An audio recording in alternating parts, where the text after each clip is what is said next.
الله الرحمن الرحيم الحمد لله رب العالمين الصلاة والسلام على رسول الله صلى الله عليه وسلم. السلام عليكم ورحمة الله وبركاته. أمة إسلامة الدنيا رجرتنو أكسما وردفتوني أمن تابرا الشما أكم جرتو نغاك السني النغاك وتقالة ربي إغابك جرتنو تنغا ربي سنراتي حبايتو إسنين جدا وبليوان كيا ويارا كنا برنوتا كتا لما فاتين والاتدي بنجرة لك الحمد لله.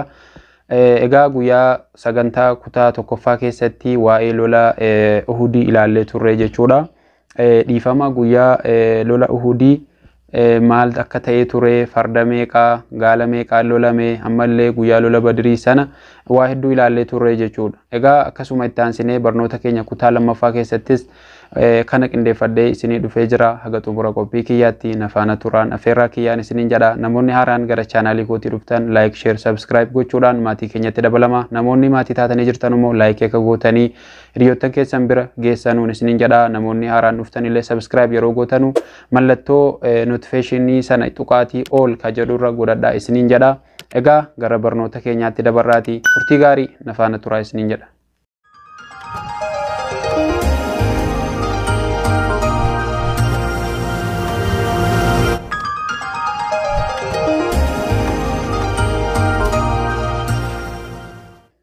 بسم الله الرحمن الرحيم.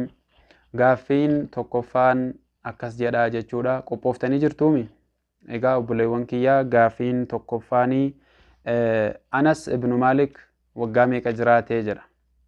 أنس ابن مالك خادم إرقما ربي صلى الله عليه وسلم وقامي كان إني بيا دنيا كان رجراتي جرا غافين توقفان.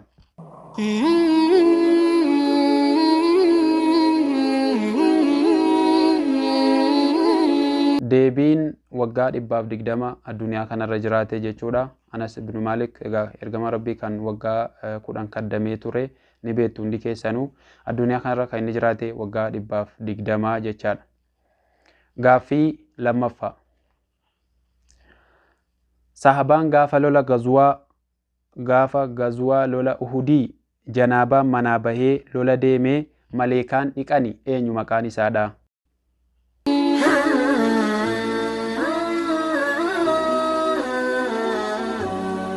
deebiin Hanzalaa ibn Abi Amir jedhamaa jechuudha. Maqaan sahabaan guyyaa lola ghazwaa Uhudii janaabaadhaan manaa bahee maleekaan dhiqanii Hanzalaa ibn Abi Amir jedhama. Shaddaad ibn Awsii fi Aliyyi Alleysiyii fi Abaa Sufiyaantu ajjeesanii jechuudha.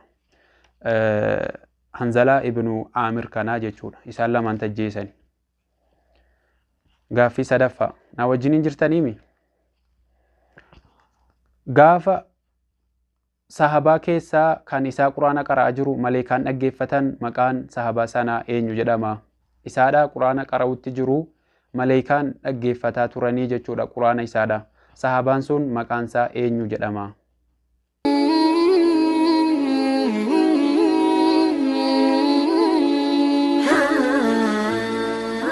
deebiin Usayd ibn Hudayr jedhama jechuudha. Usayd ibn Hudayr jedhama jechuudha maqaan sahabaan gaafa inni quraana qara'u maleekaan dhaggeeffataa turanii jechuudha. Gaaffii shanaffaa.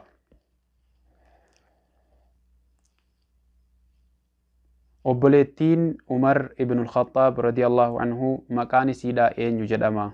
Obboleettiin Umar ibn al-Khattab maqaan isii eenyu?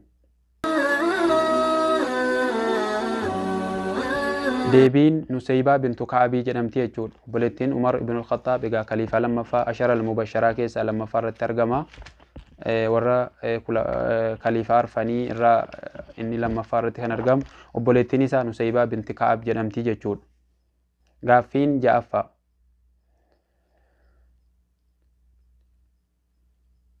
Eenyu yeroo jalqabaatiif samaawaata keessatti azaanii kan azaane eenyu?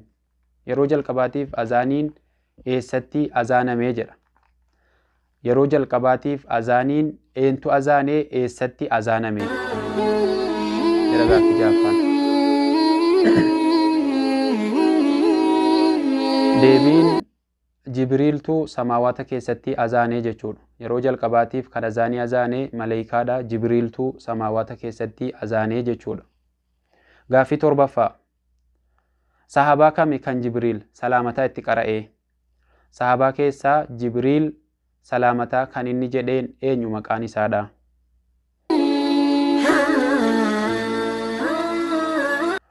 Deebiin Imraan ibn Huseen jedhamaa jechuudha. Kan Jibriil salaamataa itti qara'ee Imraan ibn Huseen jedhamaa jechuudha. Gaaffii saddeettaffaa. Abdurrahmaan ibn Awfii biyya kamitti du'ee eessatti awwaalame? Abdurrahmaan ibn Awfii biyya kamitti du'ee eessatti awwaalame jedha.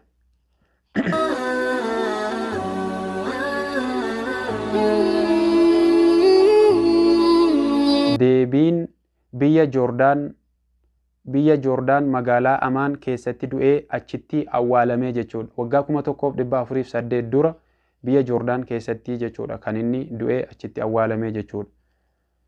Gosti isaadhaa immoo gosa Zuur jedhamti jechuudha. Qabiilaan isaadhaa yookaan gosti isaa gosa Zuur jedhamaa jechuudha. Lolli Badirii maaliif lola Badirii jedhamee jedha? Gaaffiin kan koo sagalaffaanii. Lolli Badirii maaliif lola Badirii jedhame? Maaliif moggaafamee jedha?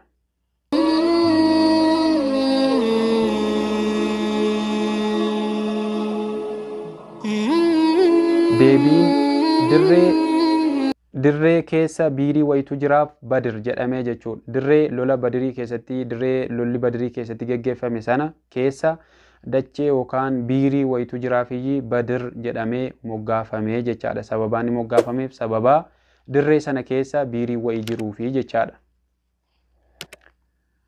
Gaaffii kurnaffaa.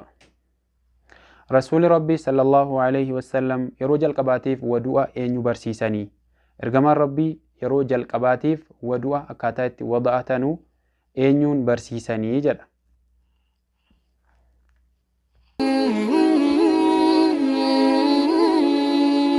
Deebiin Khadijaa binti Khuwaylid haadha manaa isaanii kan yeroo jalqabaa fuudhan isee barsiisanii jechuudha.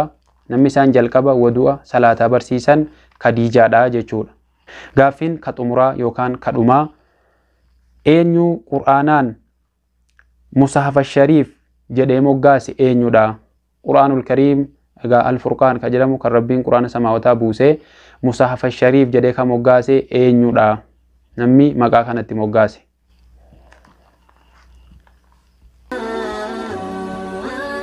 Deebiin Abii Bakir Siddiq radiyallahu anhu kani moggaase Abaa Bakir Siddiq abbaa haadha muumintootaa Aishaadha.